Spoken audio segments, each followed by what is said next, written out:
You wear a mask so perfectly crafted that even the mirror has begun to believe the lie. Every morning, you put on the armor of a pleasant demeanor, a gentle laugh, and a reassuring smile. To the outside world, you are functional, dependable, and perhaps even happy. But the moment the door closes and you are left in the absolute silence of your own mind, the structure collapses. You feel an exhausting, heavy emptiness, as if you are a ghost inhabiting your own life. You are not alone in this profound division of the self. In fact, your ability to perform happiness while drowning in sorrow is one of the most sophisticated survival mechanisms of the human psyche. This deep internal fracture is precisely what the legendary Swiss psychiatrist Carl Jung defined as the conflict between the persona and the shadow. Jung theorized that the persona is the social mask we wear to adapt to the world, to be accepted, and to shield ourselves from social rejection. It is a necessary tool for survival, a psychological compromise between the individual and society. However, when you use a smile to hide your deepest agonies, the persona ceases to be a tool. It becomes a prison. The painful emotions you actively suppress do not simply vanish. Instead, they are cast directly into the dark abyss of your shadow self, the repository of everything you deny, hide, and fear. The danger of this condition is that the more radiant the persona becomes, the darker and more volatile the shadow grows. When you smile through your pain, you are essentially burying toxic emotional waste within your own subconscious. You do this because you are deeply sensitive, because you fear being a burden to those you love, or perhaps because you believe that admitting your brokenness makes you fundamentally weak.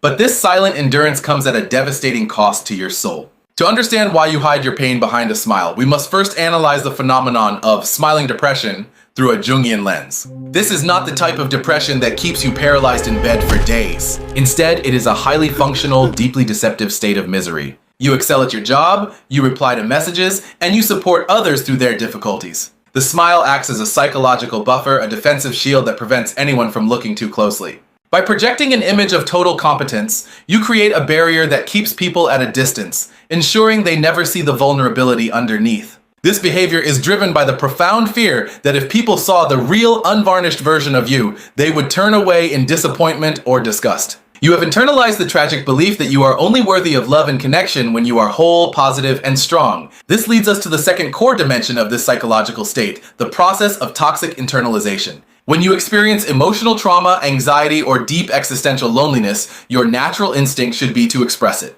Expression is the psyche's way of releasing pressure. However, when your persona forbids you from crying or showing weakness, that pressure has nowhere to go. It turns inward.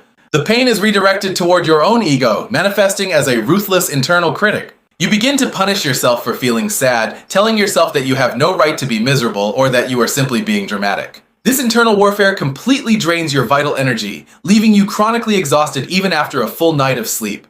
The third subpoint is the concept of psychic dissociation. When the gap between who you are pretending to be and how you actually feel becomes too wide, a state of psychological numbness sets in.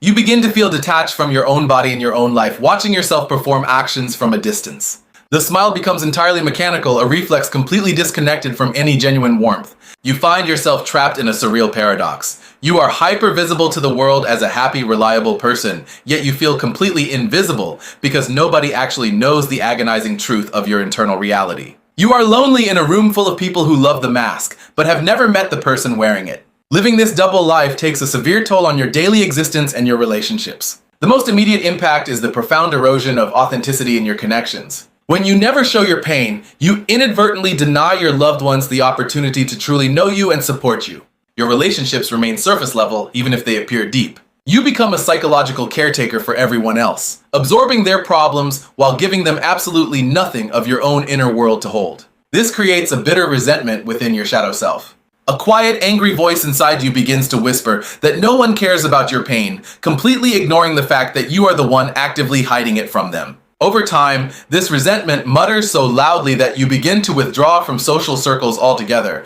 preferring the isolating safety of loneliness over the exhausting performance of forced happiness. Furthermore, this constant suppression causes your buried emotions to manifest somatically. Jung famously noted that what we deny psychologically will eventually manifest in our lives as fate, or in our bodies as illness. The unexpressed grief, the unvocalized screams, and the hidden anxiety begin to show up as chronic physical tension. Your shoulders feel heavy, your jaw is constantly clenched, and your chest feels tightly constricted. Your body is desperately attempting to scream the truths that your mouth refuses to speak. You are carrying an emotional weight that was never meant to be carried by a single human being in isolation, and the structural integrity of your psyche is beginning to fracture under the immense, unyielding pressure.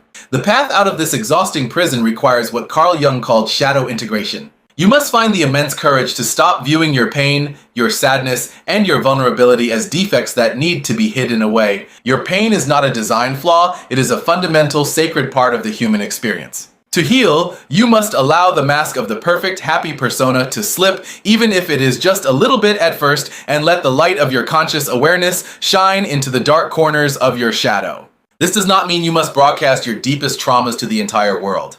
It means finding a safe space, whether with a professional therapist, a deeply trusted friend, or even within the absolute honesty of a personal journal, where you can say out loud, I am hurting, I am tired, and I do not have everything figured out. When you embrace your vulnerability, you strip the shadow of its destructive power, transforming it into a source of profound self-awareness, creativity, and genuine empathy. If this deep dive into the hidden chambers of the mind resonated with your soul, it means your psyche is ready to heal and step out of the shadows. Leave a comment below sharing a time you felt you had to wear a mask, or simply write the words, I am ready to be seen, to signal your commitment to authenticity. Subscribe to our channel as we continue to map the complex landscapes of human psychology together.